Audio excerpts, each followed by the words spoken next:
Hello YouTube. So today we're going to go over comparisons between the Glock 35 40 caliber versus the 2011 STI 40 caliber for limited division in USPSA competition. Both of these pistols were made for target practice, competition primarily. They can be carried as well, I guess, if you wanted to. They're pretty big. But I wanted to give you some comparisons, some personal experiences, and some good news, I guess, for both platforms, and maybe overall problems I had shooting each in limited. I happen to still like both types of pistols. I don't think the Glock's a bad pistol at all, because a lot of people say, well, 2011's better, and there's no comparison there. Well, I have some different news there, or different opinions about that. But anyhow, I'm going to go over different things. Let's go over the weight difference of the pistols, the magazines, overall reliability, capacity, ammunition, price, the sights, recoil, general modifications, and the performance of both pistols in competition and handling. So anyways, let's get started. I'm going to get started by weighing each one, okay? Kind of give you an example of what these things weigh.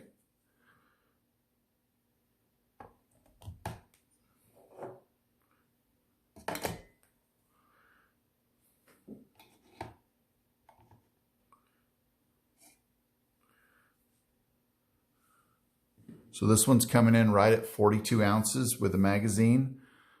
I'm not sure this scale is 100% accurate, but it kind of gives you an idea of how heavy a pistol like the 2011 is. So there's nothing, the magazine is essentially empty, and you've got the pistol there in the frame.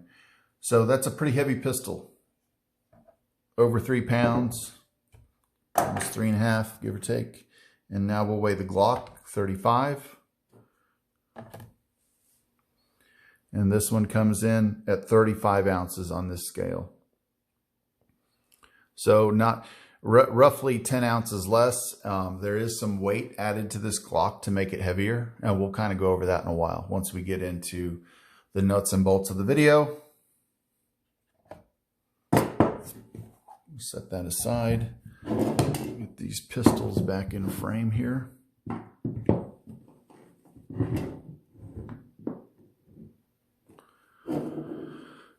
All right, so magazines. Box stock, both of these magazines for these pistols are somewhat, they're under capacity essentially for competition. The Glock is a 15-round factory magazine, or from the factory, and your STI second gen double stack magazine is 18 rounds from the factory. Both magazines have a Terran Tactical base plate on the bottom.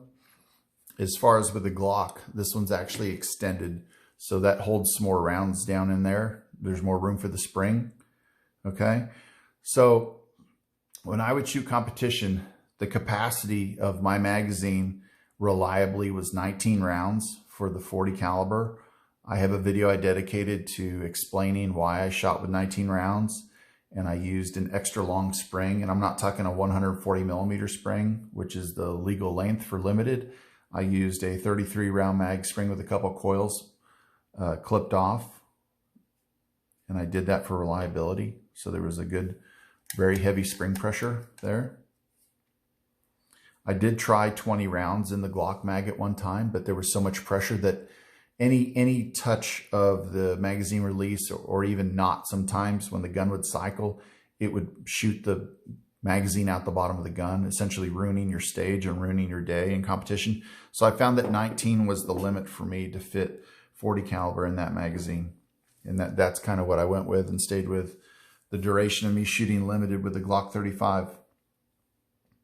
Now for the 2011, what I do, what I think is the best combination, is I use the STI 18 round second generation magazine. I use the Grams spring and follower kit.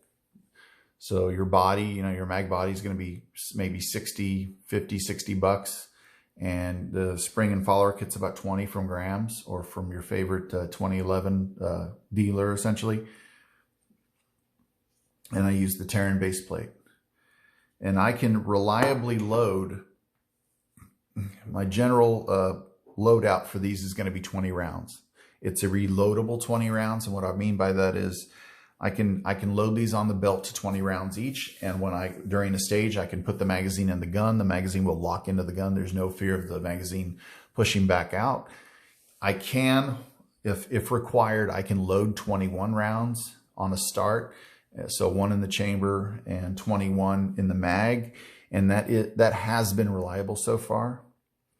As far as both magazines, neck and neck as far as reliability goes, the Glock mag generally just needs to be kept clean, and it needs to be, you need to have good spring tension with the Glock mag, because if you're a fast shooter, which I think I kind of am, you can outrun the 140 extended springs or the factory springs, unless you're running the big long 33 round spring.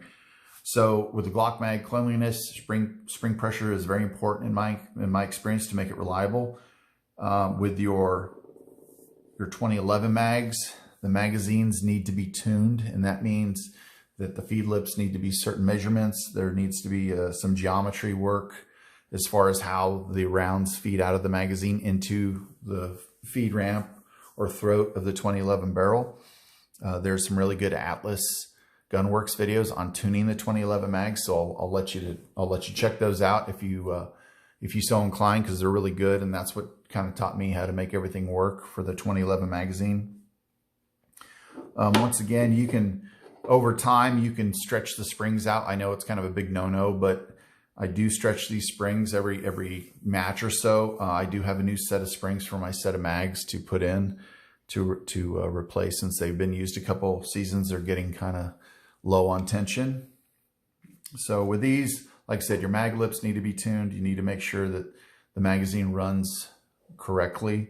But once you get the right parts, like I said before, I think the 2011 second gen STI mag is a really good mag. There's some other companies out there that provide like a one-stop shop modified mag, and I tried those, and I was not impressed with their spring pressure. I did like their mag bodies, but I didn't care for their springs, and I just didn't feel like for the price I should have to change parts in them.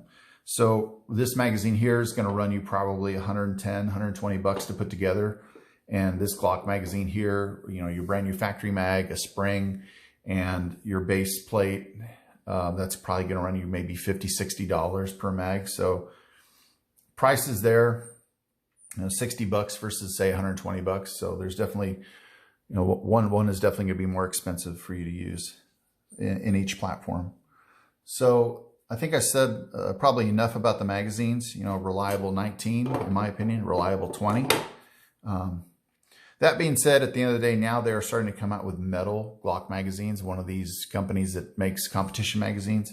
And if they come out with a 40, if you can run a 40 metal mag and say a 40 metal mag release, then I think that would probably fix some of the issues, in my opinion, with the Glock mag. The other issue with the Glock magazines is that they're plastic and they like to stick inside of the gun when you're trying to release them. Sometimes you can smooth them down a little bit, or smooth your magazine well, make sure there's nothing catching on the mag. But that was one of the issues I would encounter shooting the Glock in competition. With the 2011 mags, they come right out. I mean, they're metal sided. It's pretty awesome. They essentially fall right out or shoot right out of the gun, depending on the magazine.